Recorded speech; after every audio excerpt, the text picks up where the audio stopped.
Assalamualaikum dear viewers, welcome to our YouTube channel, online classes and tutor tricks. Kindly subscribe our channel and press the bell icon. Assalamualaikum dear viewers, welcome to online classes and tutor tricks.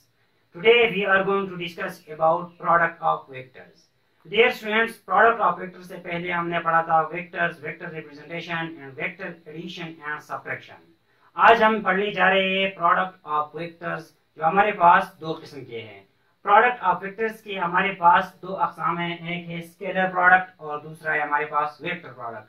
आज का जो हमारा topic है वो है scalar product. And dear students, scalar product से मतलब क्या है कि सपोज हम दो वेक्टर्स को मल्टीप्लाई करें और रिजल्ट में हमें एक स्केलर क्वांटिटी मिल जाए, उसको हम कहते हैं स्केलर प्रोडक्ट। जिस तरह हम क्लास 9 में पढ़ चुके हैं कि work is equal to F dot S.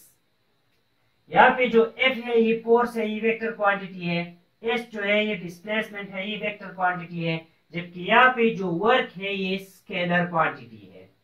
तो इस किस्म के प्रोडक्ट को हम कहते हैं scalar product. So we can say that scalar product is the product of two vector when it results a scalar quantity, then such product of vector is called scalar product. So definition लिखते हैं हम कि the product of two vectors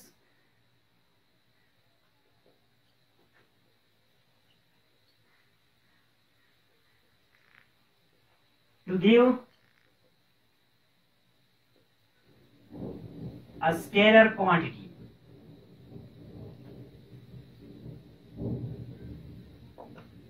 is called scalar product. And dear students, scalar product को हम dot product भी कहते हैं। क्योंकि इसको हम डॉट प्रोडक्ट से रिप्रेजेंट करते हैं। फॉर एग्जांपल यहाँ पे वर्क जो है वो ये स्केलर क्वांटिटी है, फोर्स और डिस्प्लेसमेंट के दरमियान हमने यहाँ पे डॉट लगाया हुआ है, जो हमें शो कर रहा है कि इन दोनों का प्रोडक्ट जो है एक स्केलर के बराबर है और वो स्केलर है वर्क को। So we can say that this product is also called dot product. Suppose we have two vectors A and B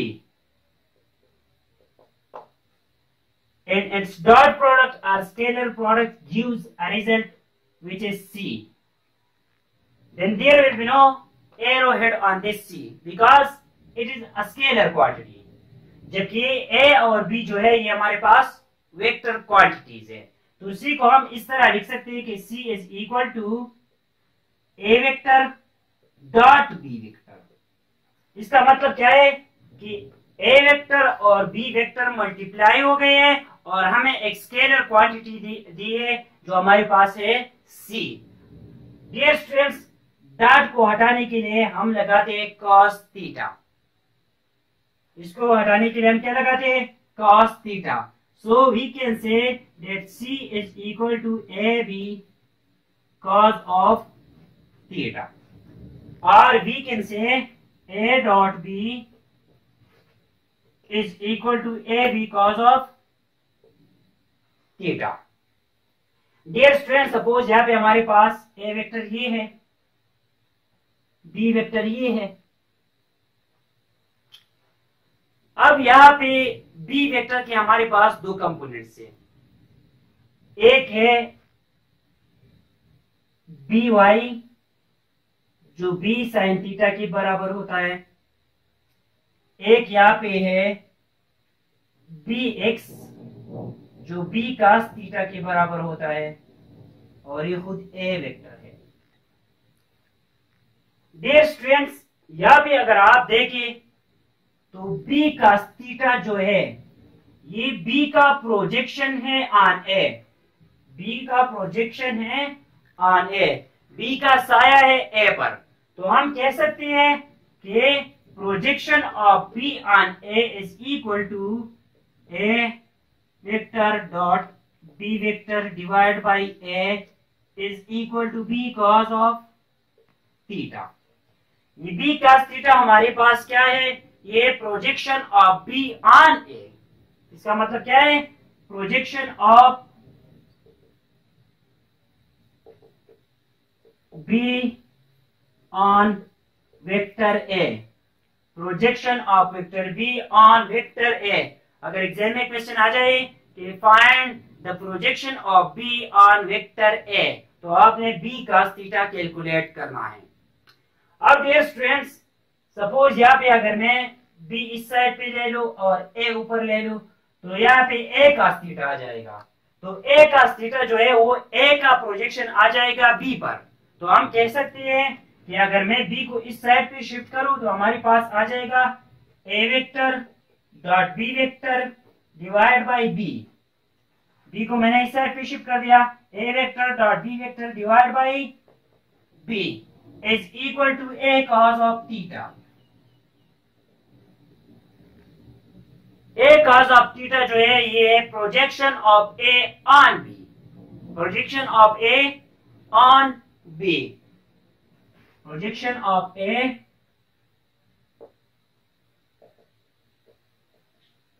on vector B, projection of vector A on vector B. So आपने B का theta जो है इसको projection of B on A लेना है, जबकि A का theta जो है ये projection of A on B के बराबर है। डियर स्टूडेंट्स, ये था हमारे पास स्केलर प्रोडक्ट। स्केलर प्रोडक्ट क्या होता है? जहाँ पे हम दो वेक्टर्स मल्टीप्लाई करें और हमें एक स्केलर क्वांटिटी दे, इसको हम कहते हैं स्केलर प्रोडक्ट। यहाँ पे हमारे पास एग्जांपल है वर्क। वर्क हमारे पास स्केलर क्वांटिटी है, फोर्स और डिस्प्लेसमेंट दोनों वेक्टर क्वांटिटीज है। तो दो वेक्टर्स मल्टीप्लाई हो गए, हमें एक स्केलर दिया है जो है वर्क, और इस स्केलर प्रोडक्ट को हम डॉट प्रोडक्ट भी कहते हैं क्योंकि इसको हम डॉट से रिप्रेजेंट करते हैं, और डॉट को हटाने के लिए हम लगाते हैं cos थीटा। तो यहाँ पे A vector dot B vector को जब हम मैग्नीट्यूड फॉर्म में लिखते हैं तो ए का मैग्नीट्यूड, बी का मैग्नीट्यूड और डॉट को हटा दिया तो cos थीटा। तो यहाँ पे हमारे पास एक स्केलर आ जाएगा, इसलिए यहाँ पे हम हेड नहीं पुट करेंगे, एरो हेड यहाँ पे ऊपर नहीं लगाएंगे, क्योंकि जब डॉट हमने हटा दिया तो यहाँ पे ये जो आ रहा है ये मैग्नीट्यूड शो कर रहा है, इसलिए A B cos theta, there will be no arrow head on A and B in this equation. अब डियर स्टूडेंट्स, हमारे पास स्केलर प्रोडक्ट की कुछ प्रॉपर्टीज है या कैरेक्टरिस्टिक्स है, वो डिस्कस करते हैं हम। सपोज अगर दो वेक्टर्स हमारे पास हो तो हम इस पे कम्यूटेटिव प्रॉपर्टी अप्लाई कर सकते हैं या नहीं। कम्यूटेटिव प्रॉपर्टी का मतलब क्या है? कम्यूटेटिव प्रॉपर्टी ऑफ एडिशन या कम्यूटेटिव प्रॉपर्टी ऑफ मल्टीप्लिकेशन हम मैथ्स में पढ़ चुके थे कि ए बराबर होता है A multiply by B is equal to B multiply by A, और A plus B is equal to B plus A. ये हमारे पास था कम्यूटेटिव प्रॉपर्टी। डियर स्टूडेंट्स, अब यहाँ पे क्या कम्यूटेटिव प्रॉपर्टी हम स्केलर प्रोडक्ट पे अप्लाई कर सकते हैं या नहीं? हमारे पास अगर आप देखें तो ए वेक्टर डॉट बी वेक्टर, ये हमारे पास आता है एक स्केलर। यहाँ पे हमारे पास ये आता है स्केलर। इसी तरह B vector dot A vector B आता है एक स्केलर।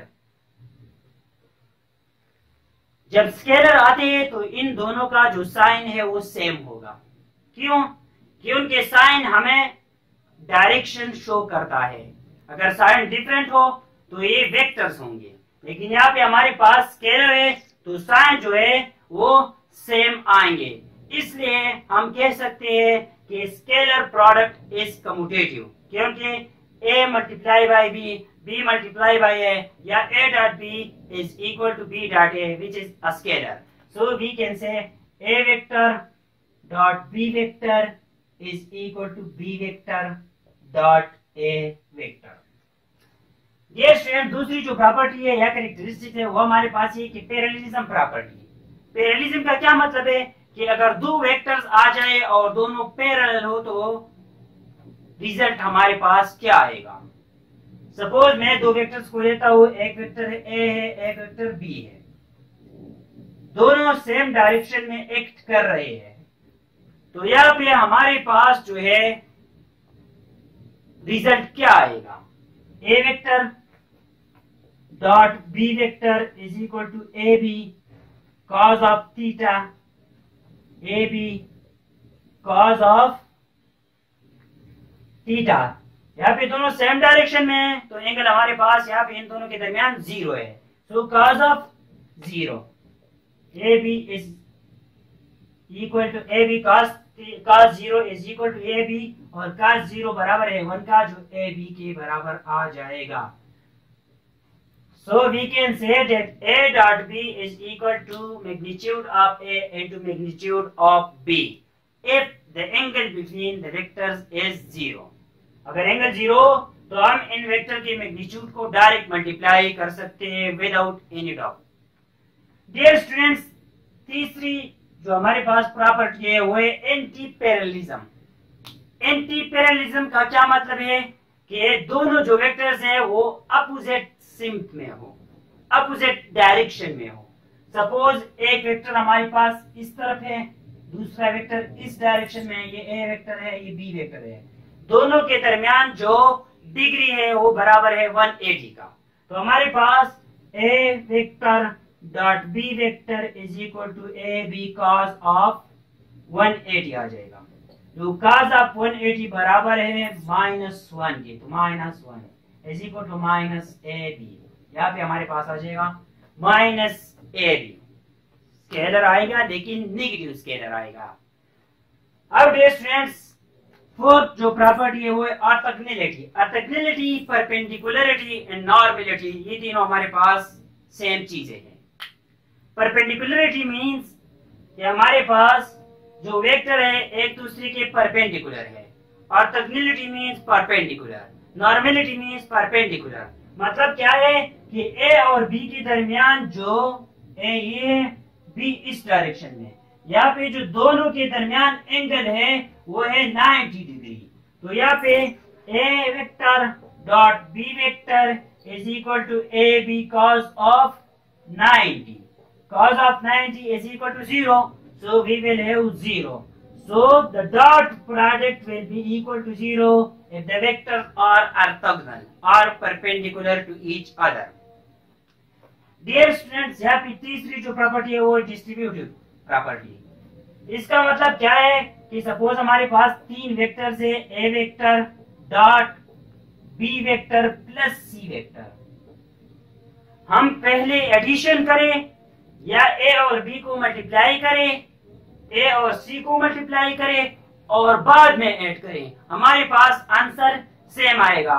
सो डॉट प्रोडक्ट जो है वो डिस्ट्रीब्यूटिव लॉ को भी ओबे करता है। तो यहाँ पे हमारे पास आ जाएगा A vector dot B vector plus A vector dot C vector.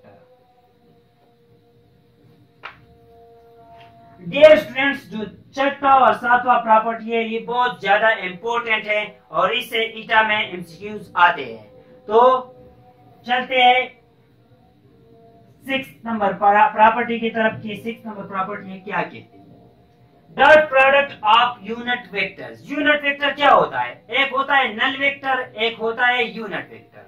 Null vector वो वेक्टर होता है जिसका मैग्नीट्यूड 0 हो। नल वेक्टर का मैग्नीट्यूड जो होता है वो 0 के बराबर होता है, जबकि इसका डायरेक्शन जो है वो आर्बिट्ररी होती है। आर्बिट्ररी इट मींस इसका डायरेक्शन हम डिफाइन नहीं कर सकते कि किस डायरेक्शन में 0 वेक्टर का डायरेक्शन है। ये हमारे पास था नल वेक्टर। एक है यूनिट वेक्टर। यूनिट वेक्टर वो वेक्टर होता है जिसका मैग्नीट्यूड हमारे पास 1 हो। सपोज हमारे पास एक वेक्टर है ए, तो इस वेक्टर को जब हम इसके मैग्नीट्यूड पे डिवाइड करेंगे तो ये बराबर हो जाएगा a unit vector. A unit vector को हम ए कैप से रिप्रेजेंट करते हैं जो इसके बराबर है। A vector which has one magnitude is called unit vector. अब डियर स्टूडेंट्स आते हैं dot products of unit vectors की तरफ। हमारे पास हम 3 यूनिट वेक्टर्स लेते हैं, आई, जे और K. I vector, J unit vector and K unit vector. ये हमारे पास एक्स एक्सिस है, ये वाई एक्सिस है, जबकि ये जेड एक्सिस है।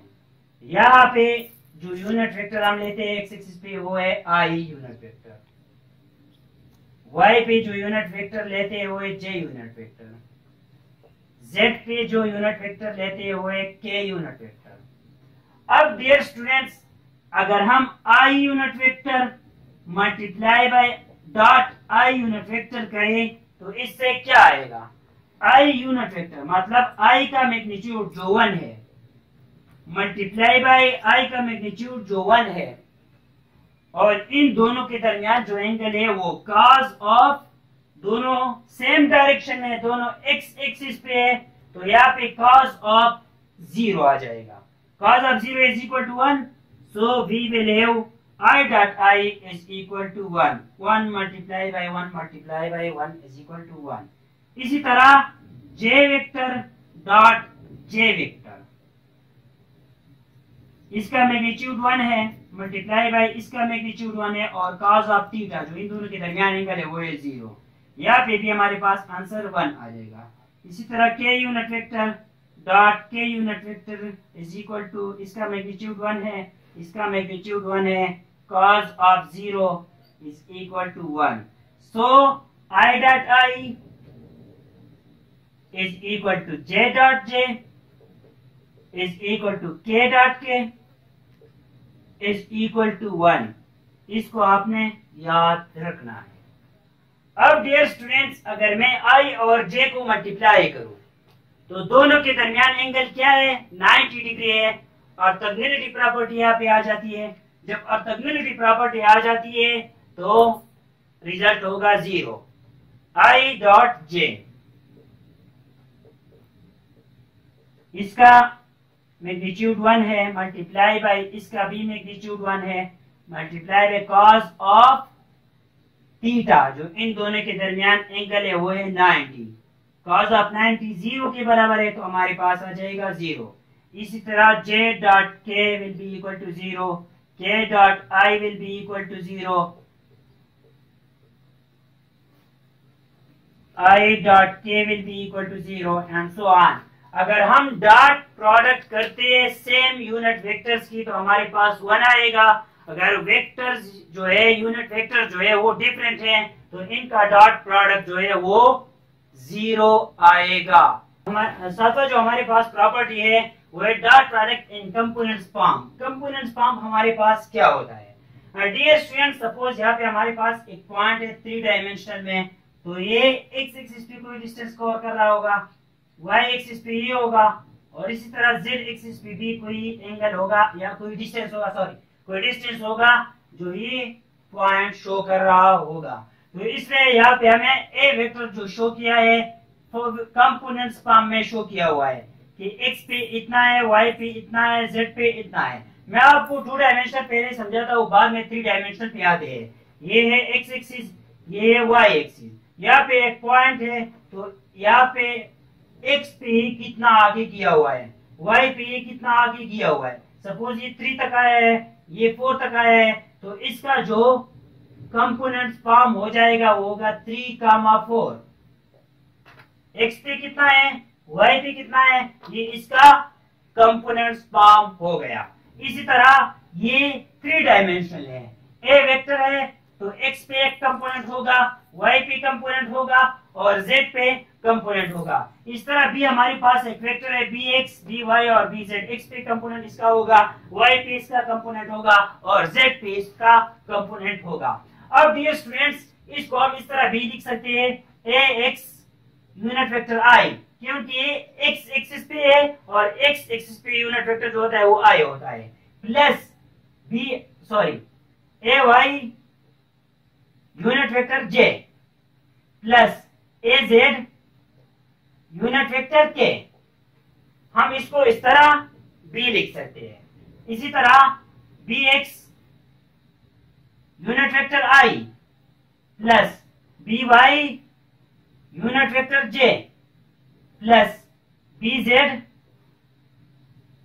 Unit vector K. अब डियर स्टूडेंट्स, हमने इन दोनों का डॉट प्रोडक्ट जो है वो फाइंड आउट करना है। तो इन दोनों को हम डॉट प्रोडक्ट से मल्टीप्लाई करेंगे। A X I vector plus A Y J unit vector plus A Z K unit vector dot B हमारे पास ये B X I unit vector plus B Y J unit vector plus B Z K unit vector. अब X को multiply करेंगे इस total से, ए Y को multiply करेंगे इनसे और ए जेड को मल्टीप्लाई करेंगे इनसे। तो हमारे पास क्या आ जाएगा, पहले ए एक्स को मल्टीप्लाई करते हैं। ए एक्स बी एक्स साथ आई और आई आ जाएगा, आई डॉट आई इसके साथ भी है इसके साथ भी। अब ए एक्स को मल्टीप्लाई करें यहाँ, तो प्लस ए एक्स बी वाई, यहाँ पे आई है यूनिट वेक्टर, यहाँ पे यूनिट वेक्टर जो है ये जे है, प्लस ए एक्स बी जेड, यहाँ पे आई यूनिट वेक्टर है और यहाँ पे के यूनिट वेक्टर है। अब इस y को पूरे बी वेक्टर के साथ मल्टीप्लाई करें, plus A Y B x और जे आई, जे vector I vector plus A Y D Y, यहाँ पे भी जे वेक्टर है, यहाँ पे भी जे वेक्टर है, plus A Y D Z, यहाँ पे जे वेक्टर है, यहाँ पे के वेक्टर है। अब डियर स्टूडेंट इसको भी बी वेक्टर के साथ मल्टीप्लाई करना है, तो ए जेड बी एक्स और यहाँ पे के, यहाँ पे आई है, K vector I vector plus A Z B Y, यहाँ पे के, यहाँ पे J, plus A Z multiply by B Z, यहाँ पे के वेक्टर है, यहाँ पे के वेक्टर है। डियर स्टूडेंट इससे पहले हमने 6 नंबर प्रॉपर्टी जो पढ़ी हमने वहां पे देखा कि I dot I is equal to J dot J is equal to K dot K unit vector is equal to 1। अगर सेम मल्टीप्लाई हो रहे हैं तो इससे 1 आएगा, डिफरेंट मल्टीप्लाई हो रहे हैं तो डॉट प्रोडक्ट में 0 आएगा। I dot J is equal to J dot K is equal to K dot I and so on. जो different multiply I J multiply हो रहा है, जे के मल्टीप्लाई हो रहा है, के आई मल्टीप्लाई, इससे 0 आएगा। 6 नंबर प्रॉपर्टी हमने ये पढ़ी। तो यहाँ पे आई डॉट आई जो है इससे ये आ जाएगा, यहाँ से ए एक्स बी एक्स आ जाएगा और आई डॉट आई से 1 आता है, 1 हम लिख लेंगे। यहाँ पे आई डॉट जे तो ये टर्म 0 हो जाएगा, यहाँ पे आई के तो ये टर्म 0 हो जाएगा, यहाँ पे जे आई है डिफरेंट है, ये टर्म 0 हो जाएगा, यहाँ पे जे जे जो 1 आता है तो यहाँ पे हम plus A Y B Y लिख लेंगे। यहाँ पे जे और के 0 हो जाएगा, यहाँ पे के और आई है डिफरेंट है, ये 0 हो जाएगा, यहाँ पे के और जे डिफरेंट है तो 0 हो जाएगा, यहाँ पे के और के यूनिट वेक्टर है तो 1 आता है, यहाँ पे ए जेड बी जेड आ जाएगा। तो डॉट प्रोडक्ट से आसान फार्मूला ये निकल आया हमारे पास इन कंपोनेंट्स फॉर्म कि अगर कंपोनेंट्स फॉर्म में आपको वेक्टर दिया है तो आपने x वाले को x के साथ मल्टीप्लाई करना है, प्लस y वाले को y के साथ मल्टीप्लाई करना है और z वाले को z के साथ मल्टीप्लाई करना है। For example a vector is equal to 3i plus 4j plus 5k while b vector is equal to i plus 3j plus 2k। अगर इन दोनों का डॉट प्रोडक्ट में मल्टीप्लाई मालूम करना चाहूँ, A vector dot B vector is equal to this vector dot this vector 3i plus 4j plus 5k dot ये आ जाएगा i 3j 2k, i 3j plus 2k यहाँ पे आई के साथ मल्टीप्लाई होगा, जे और जे का कंपोनेंट मल्टीप्लाई होगा, के और के का कंपोनेंट मल्टीप्लाई होगा। 3 multiply by 1 3 plus 4 multiply by 3 12 5 multiply by 2 10। तो यहाँ पे हमारे पास आ जाएगा 25 जो एक स्केलर क्वांटिटी है। दो वेक्टर्स मल्टीप्लाई हो गए हैं, हमें एक स्केलर क्वांटिटी दिए, ये था dot product in components form. Dear students, यहाँ पे अगर कोई पॉइंट की समझ नहीं आई हो तो आप जरूर कमेंट बॉक्स में पूछिए। इंशाल्लाह I will try my best to answer all of your questions. Thank you all.